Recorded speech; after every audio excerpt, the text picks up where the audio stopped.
Pemirsa selami warsa kalih tali kalih likur, wilangan investasi sanding ranjing ke Jembrana kantos 3,1 triliun rupiah saking satak siedase perusahaan sani sampun mendaftar ring Dinas Penanaman Modal, Pelayanan Terpadu Satu Pintu dan Tenaga Kerja PMPT SPTK.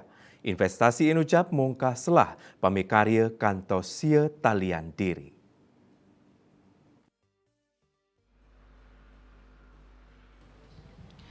Kepala Dinas PMPT SPTK Jembrana, Madi Gede Budiarto Mausang, investasi Jembrana ring warsa kali likur, mungkaslah pamikarya majang krama.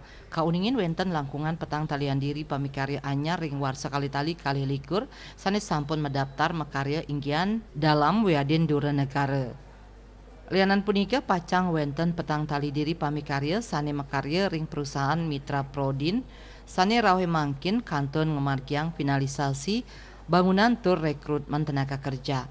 Setelah inucap kabausang nenten lempal saking program Bupati Jembrana sane mungkah investasi ring Gumi Makepung. Para investor rau pereragan santukan nyelehin kautaman Jembrana sane sayang limbak. Sile tunggil nyane setelah ngerancing investasi ring Kabupaten Jembrana inggih punika jalan tol. Pikobat sani ketampenin ring sajroning pemargi investasi ring Jembrana selami puniki inggih punika transportasi. Surya Dharma Bali Pos Nguningayang.